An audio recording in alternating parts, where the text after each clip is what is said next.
3వ అధ్యాయము 17వ వచనము. మరియు ఇదిగో ఈయనే నా ప్రియ కుమారుడు, ఈయన యందు నేను ఆనందించుచున్నానని ఒక శబ్దము ఆకాశం నుండి వచ్చెను. ఏమనే? ఈయనే నా ప్రియ కుమారుడు. యేసుక్రీస్తు ప్రభువారు బాప్తిసం తీసుకున్న తర్వాత ఆకాశం నుండి ఒక శబ్దం వినపడింది. ఒక శబ్దం అందరికీ కూడా వినిపించింది. ఏమని తెలుసా? ఈయనే నా ప్రియ కుమారుడు, ఈయన యందు నేను ఆనందించుచున్నాను. తండ్రి అయిన దేవుడు యేసుక్రీస్తునందు ఎంత ఆనందకరుడై ఉన్నాడో ఒక్కసారి మనం అందరం కూడా ఆలోచించాలి. అంత ఆనందంగా తన కుమారుని చూసుకుంటున్న ఈ తండ్రి చివరికి కుమారుడే అడిగే పరిస్థితికి వచ్చాడంటే కారణం ఏంటి? ఏమని అడిగాడు? నా దేవా, నా దేవా, నా చెయ్యి ఎందుకు విడిచితివి? ఈ గుడ్ ఫ్రైడే సందర్భంగా ఇలాంటి మాటలే ఎక్కువగా యేసుక్రీస్తు ప్రభువారు సిలువలో పలికిన 7 మాటలని గొప్పగా చెప్పుకుంటారు. కానీ జీవితాంతము కూడా ఈ మాటలు జ్ఞానంలో ఉంచుకోవాలి. మన హృదయంలో పెట్టుకోవాలి. మన ఆలోచనలో, మన తలంపుల్లో ఈ మాటలు ఎప్పటికీ కూడా ఉండాలి. నీ తండ్రే, నీ తల్లే ఒకవేళ నీ చెయ్యి విడిచితే నీకెంత బాధ అవుతుందో తెలుసా? నీకెంత ఆవేదన ఉప్పొంగొస్తుందో తెలుసా ప్రేమైన వాళ్ళారా? కానీ తండ్రి అయిన దేవుడు తన కుమారుని యొక్క చెయ్యి ఎందుకు విడిచాడు? ద్వితీయోపదేశకాండంలో చూడండి ఆయన ఎలాంటి వాడో. తండ్రి అయిన దేవుడు ద్వితీయోపదేశకాండము 4వ అధ్యాయము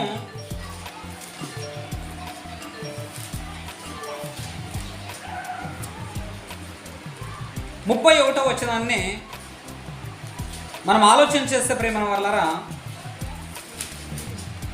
ద్వితీయోపదేశకాండము 4వ అధ్యాయము ఎంత చక్కటి మాటలు చూడండి. ఆయన కొరకు ప్రవక్తలు ఎంత గొప్పగా వ్రాశారో ఒకసారి మనం అందరం కూడా ఆలోచన చేస్తే, నీ దేవుడైన యెహోవా కనికరము గల దేవుడు గనుక నిన్ను చెయ్యి విడువడు, నిన్ను నాశనము చేయుడు, తాను నీ పితరులతో ప్రమాణము చేసిన నిబంధనను మరిచిపోడు అన్నాడు. చూడండి, నీ తండ్రి అయిన దేవుడు, నీ దేవుడు యెహోవా కనికరము గలవాడు.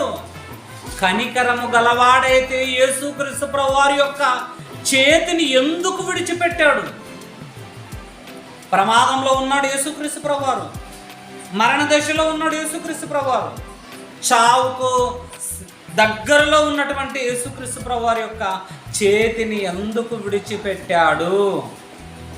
ఇక్కడ ఏమని రాయబడిందండి?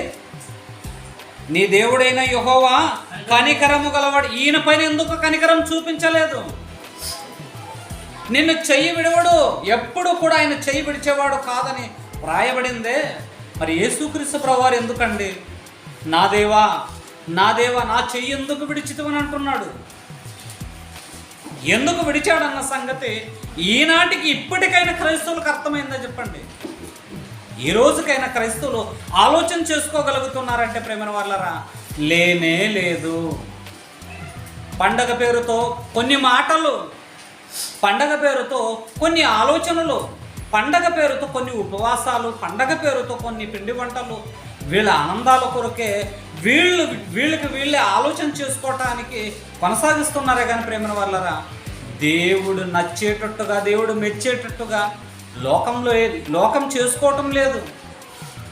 ముఖ్యంగా అందులో క్రైస్తవులు యేసుక్రీస్తు ప్రభువారు చెయ్యి ఎందుకు విడిచాడని మనమందరం ఒక్కసారి ఆలోచన చేసుకోగలిగితే, యెషయా గ్రంథము 53వ అధ్యాయము, యెషయా గ్రంథము 53వ అధ్యాయము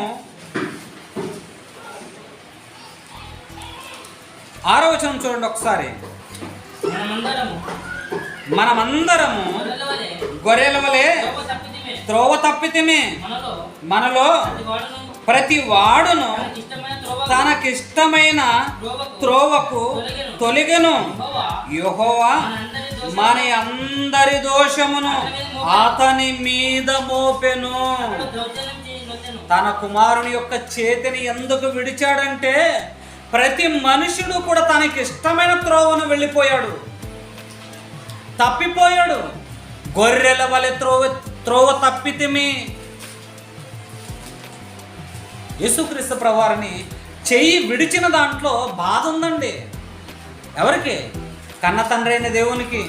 చెయ్యే పట్టుకొని ఉంటే ఆయన ఈరోజు ప్రపంచంలో 400 కోట్ల మంది క్రైస్తవులు రక్షణ మార్గంలో ఉండేవారు కాదు.